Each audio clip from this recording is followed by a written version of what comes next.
kan. Soalan pasal operation. Macam mana ni akak make sure kerja akak dia orang bekerja macam bekerja dalam keadaan yang baik. Lepas tu kalau ada masalah macam apa? Okey, macam ni. Bila kita dalam operation, kita mesti ada strategi, mesti ada SOP, mesti ada guidelines lah, memang SOP lah lebih kurang. And then kalau ada masalah, dia ada leader dia yang akan handle. So masalah tu dia kena tahu juga. Kalau masalah besar tu berkaitan dengan akak ke ataupun berkaitan dengan staf dalaman ke, itu dia akan settle mak dia orang lah tanpa beritahu akak, sebab akak punya otak ni banyak lagi aku nak berfikir lain. Jadi yang akak kena cakap buat satu sistem 8 orang pekerja, 1 leader. Sebab kita limit mesti hanya boleh limit, ni akak belajar lah dengan cikgu akak, satu staff boleh kawal 8 orang sahaja. Bila dia lebih orang yang dikawal, dia dah tak orang kata bukan tak relevan, dia tak efektif dia tak efektif sebab dia tak boleh nak kawal lebih daripada itu. Okay, so bila yang kita orang bila ini proses yang akak belajar daripada dulu tak ada SOP, ada SOP. So bila benda tu ada, staff lebih faham. Bila dia buat salah, kita boleh ada benda yang kita akan jadi ke as a bukan tak lah, jadi as a benchmark. Maksudnya tu kan dah ajar SOP dah baca kan, faham tak? So kalau contoh dia buat salah lagi, atas apa kita nak marah dia akan marah juga lah sekali salah dia, sebab dia tak baca ke ataupun dia saja-saja ambil mudah. Betul. Sebab lagi satu, kalau dulu ya kita orang more tu banyak-banyak pada SOP, tapi bila dah banyak gen kurang Zaid ni, akak banyak lepaskan job tu ikut korang nak buat betul. Jadi aku dapat benda tu, kau nak tongging ke kau nak apa ke, jadi projek tu kualiti sama macam akak nak, timeline akak nak, lepas tu kuantiti mesti ngam. So tak kisah apa benda korang nak buat. SOP dia just ada basic SOP saja. Macam mana kau nak buat, sebab dulu akak pernah buat dengan budak-budak ada macam ni, dia orang stress, dia tak boleh handle. Sebab idea korang ni lebih pusing-pusing lah. Jadi untuk kereta budak Z ni, kita orang buat benda tu. So akak bagi satu job, contoh di sana 1 group. Okay, akak nak bagi 10 ni siap 100 pasaran masa seminggu contoh. So dia akan dia akan fikir ada orang akan beda-beda kerja. So kerja ni mandi dia tu dia kata mandi dia akan beda pastikan satu hari contoh dia 100, bahagi berapa hari berapa orang nak jahit. Okey, satu hari MSP berapa kena keluar. Okey tak? So kalau ada masalah, akak kat diri dia tu yang akan selesaikan masalah. Atau nak ada masalah dengan dia orang, dia tak boleh settle, boleh cek kak. Sebab akak takkan yang bawah tu takkan cek akak dulu. So dia akan berubah tu. Soalan seterusnya, macam mana akan make sure kualiti penonton konsisten? Mesti kena ada SOP standard. Kita bila kita buat SOP, contoh kita buat resepi. Bila kita buat SOP 3 cawan ni, contohnya resipi makanan 3 cawan ni, dia tak akan dapat hasil yang sama. Melainkan kalau kamu punya produk tu, dia punya quality of the product yang masalah. Kita tak boleh ingredient. Contoh tepung. Biasa kalau tepung ni aku letak 5 cawan, dia jadi cair. Tiba-tiba ni aku letak 5 cawan, dia tak because mungkin dia lebih consistent. Kita tahu sama juga dengan material. So bila kita akan buat sikit dulu, kita tengok dulu kualiti kita sama tak yang kita ni. Sometimes fabric pun sama, datang dalam satu container, benda yang sama, tapi dia punya jarak antara benang tu tak sama, atau dyeing dia tak sama. So bila dyeing tak sama, kita kat situ punya settle lah masalah ada kualiti apa semua, kita bagi dekat client. Instead of, diorang pasti akan tahu masalah tu akan berlaku bila diorang buat yang first batch pertama. Bila batch pertama dia dah hadap, so dia akan nampak dia punya kualiti tu sama tak dengan batch lepas. Kalau tak sama, kita akan meeting. So kita orang akan ada daily meeting dengan weekly meeting. So daripada situ kita orang akan macam point lah, kita orang tak boleh dapat size ni lah. Kita orang dapat size ni yang kenapa ni? Kita orang tengok pada fabric. Okay, fabric kenapa? Tengok fabric yang sebelum dia buat contoh. Oh okay, kita cakap, oh dia punya dye ada problem. So maksudnya kan, sometimes kita rasa tak, kalau kita ada kain ni, kita tarik sikit dia macam tertarik.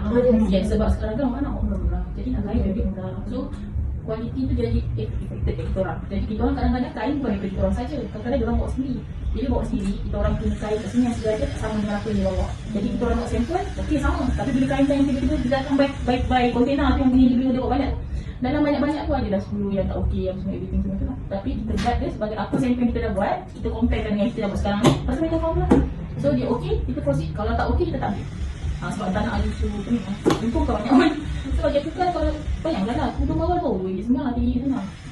Satu lah, tak masuk upah, kain lain upah. So jadi kalau contoh lah, kan harga benda tu contoh, harga kain lebih mahal daripada harga upah, kau rasa tak boleh balik. Kalau reject, kau boleh ganti kain. Jadi kalau kau rasa kau tak suka untuk that material ataupun kau rasa akan ada masalah, kau lagi. Dulu masa dulu kan, tak pandai. Akak tak pandai. Akak ambil je job yang ada sebab takut tak boleh bayar gaji kerja. Sebenarnya okay, silapnya kita ni salah. Kan gaji kerja tu, kita orang ni dah bagi rezeki kau ni ada, rezeki kau ada. Tapi kita ni, iman kita ni tak percaya. Kita gadak kan itu. Gadak punya gadak dah masalah. Allah Ta'ala datang masalah. Kalau kau tak percaya mana rezeki tu Allah bagi. Kalau kau tak ni, rezeki lain datang. Sebenarnya, kalau kau tak in the first place, kau rasa benda tu tak okey untuk kau buat, tapi kau ambil sebab kau takut rezeki kau tak ada. Silap.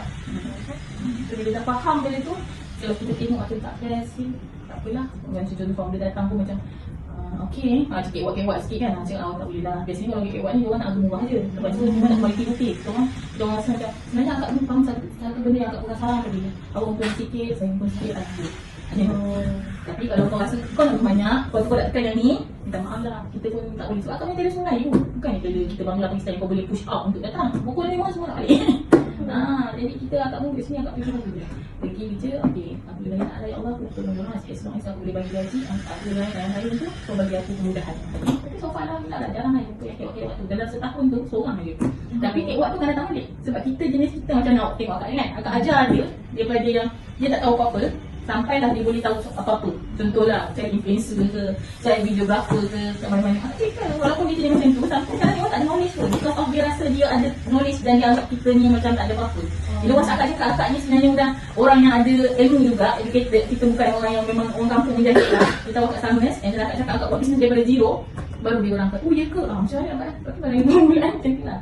Tapi kita kalau cakap ilmu, mesti kena ada juga kat kita. Walaupun kau nak buat bisnes ke, kalau contoh orang kata kan, tak boleh, saya rasa pasti saya nak buat benda tu. Tapi kau tak nak belajar, contohlah tak nak habiskan belajar because of kau rasa kau dah pandai dalam ni. Tak. Sebenarnya bila kau belajar ilmu tu, apa yang kau study sekarang kan, dia pasti akan ada benda yang kau gunakan. Dan orang akan more pada hormat. Kau kata ilmu tu, Pak Islam tu kita belajar pakai ni kan, bukan because of untuk kerjaya korang, tak. Tapi supaya orang tak pijak kita because of the ilmu. Bila kita boleh bercakap, kita ada ilmu sikit, orang tak nampak kita bodoh. So jadi bila tak nampak kita bodoh, dia takkan buat sesuatu dan kita takkan nak orang buat kita gaya. Macam tu. Soalan last, apa strategi akak untuk tingkatkan produktiviti kerja? Untuk kita orang ada, kalau untuk produktiviti kerja, kita ada timeline. Bukan timeline, count time. Kau panggil count time. Contoh, hari ni kau jahit 20 pasang, besok mesti 21 pasang. So hari-hari kita akan tengok, leader akan tengok. So contoh hari ni, contoh biasa buat abang kan, biasa medium lah, dia bukan expert. Biasa akan menghasilkan 5 helai baju, contoh 5 helai baju. So budak fashion kita anggap 3 pun dah okey lah. So jika dalam masa seminggu dia tak capai, so kita akan tanya dengan dia, sebenarnya kenapa? Kadang-kadang orang kerja sebab mak ayah paksa. So akak cakap macam ni, awak nak kerja untuk apa? Mak ayah paksa, contoh. Okay, kalau awak rasa awak tak suka, awak tak happy benda ni, lebih baik awak berhenti. Bukan sebab apa, akak cakap benda yang awak buat ni akan buat awak tak enjoy. Awak tak suka, awak akan rasa terbeban, awak akan stress. Kalau rezeki datang pada awak tak nampak duit pergi mana. Macam itu.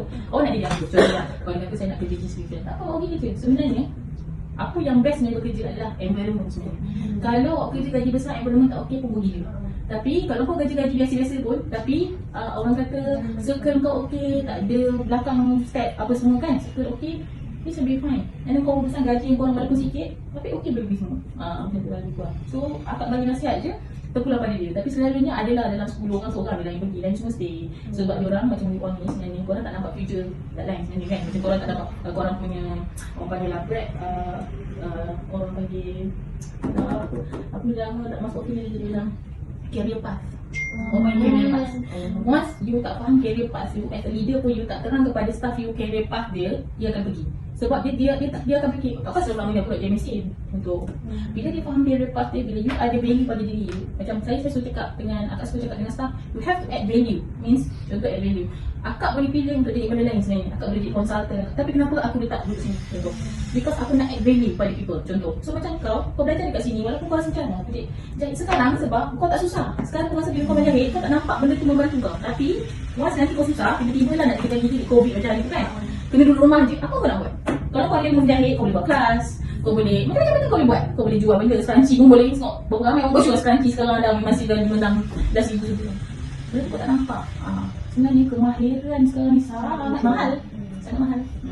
So jadi kalau korang ni muda ni, janganlah buang masa, add value pada diri korang. Pergilah belajar kemahiran. Takkan sama apa memasak ke, apa benda supaya, sebab kita tak tahu rezeki kita akan datang, kita dapat suami dua. Kalau kita projek ni, boleh kata ROI kita cepat, beli ya. Kita tengok based on ROI kita, return on investment. Kalau kita nak bisa commission ROI kita sampai 2-3 tahun, tak payahlah. Tak payahlah. So maksudnya kita tengok return of investment. Kalau aku nak invest commission ni RM30,000, aku nak dapat RM30,000 ni berapa? Kalau contoh RM30,000 tu kita boleh dapat dalam masa sebulan bulan, kenapa kita tak nak buat? So based on return of investment lagi lah keputusan kita. Soalan terakhir. Apa strategi akak macam yang akan nak uruskan cash flow akak? Dia cakap kan macam musim-musim, musim tu macam apa handle cash flow akak? Dia project planning lah. Project planning. Okay, so bila kita buat forecast setahun, kita tahu raya kita punya game memang gila-gila punya buat sales. Okay, kita orang dah tengok. Kalau dah tahun sebelum ni, kita orang pastikan projek raya ni dah boleh cover untuk separuh daripada tahun. Lebih kurang macam tu. Tapi because of COVID, kita orang akan buatlah projek lain. So hujung tahun buat projek sekolah.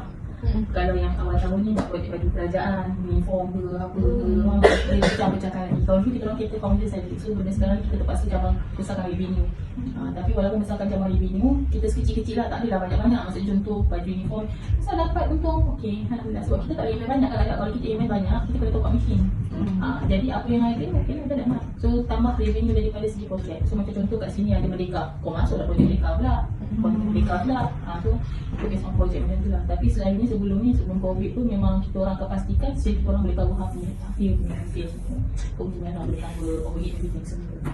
Sekarang orang kata semua steady lah. Saya kepada referensi, saya sebagainya. Saya tanya Kak, waktu Kak start menggunakan ni, berapa modal Kak guna?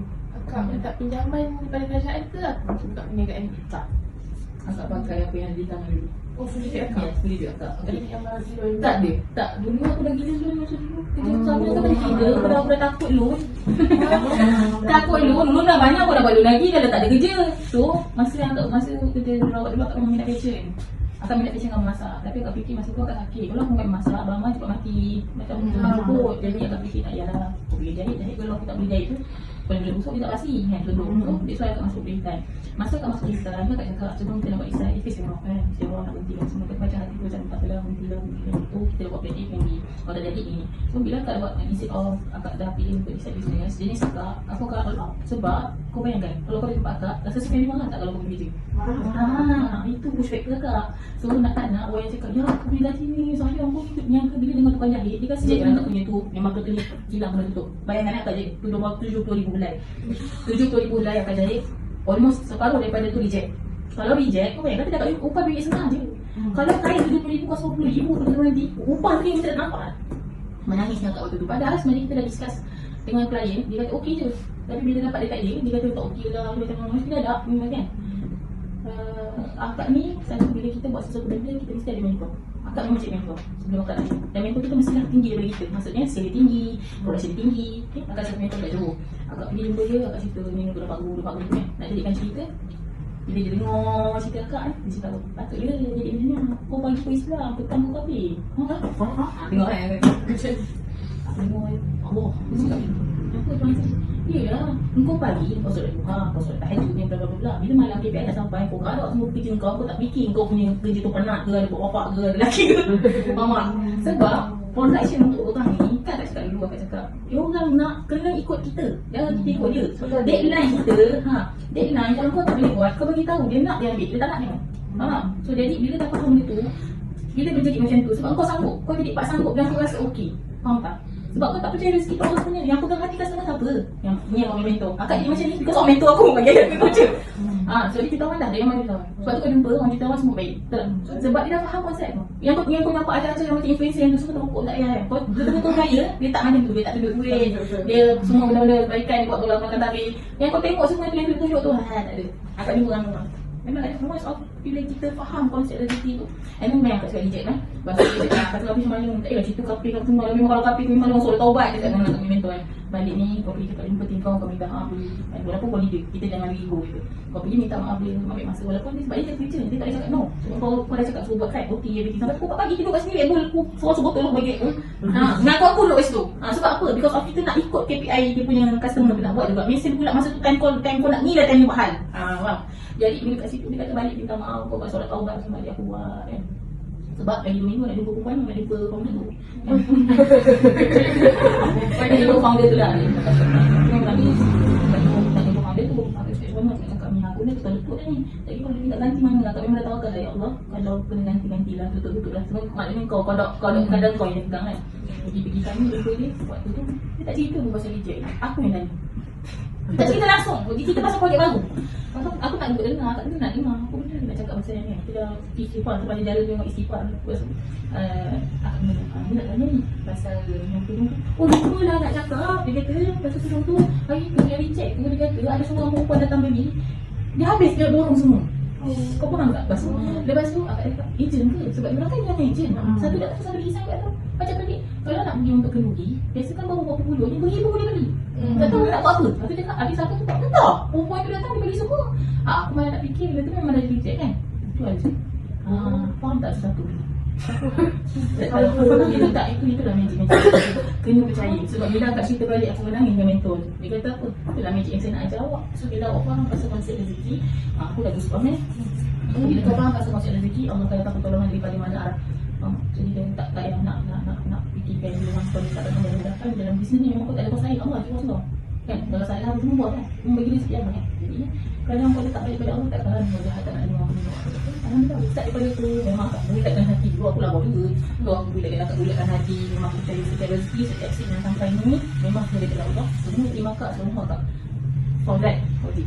Ini wajib, semua kak. Memang cakap dengan dia. Walaupun dah kata solat tu kan nasi-nasi. Kau tak. Bila kau dalam kumpulan seorang tak solat, semua rezeki kakak. Akak bukan nak pasal nak menjaga akak cakap. Satu, tanggungjawab aku bila dia letak sini mengingat kau solat. Tapi kalau kau tak solat, itu kau pilihan. Tapi tegur wajib. Dia tegur. So, kalau kat sini, syarat wajib. Solat di sini jaga. Because of rezeki. Itulah. Tak ada lah waktu berdiri solat bersama. Dan itulah tak ada. Bila dia kena.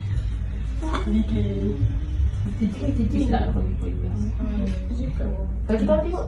Boleh tapi kat sana memang tak ada apa. Kalau nak ikut pun boleh boleh isu. Tapi kat sini untuk layout ni. Sekarang kita nak pergi tengok layout kedai ni. This looks good guys. Nice look. So this is the way. Wow. Ni pun ni. Boleh pinjam. Punya from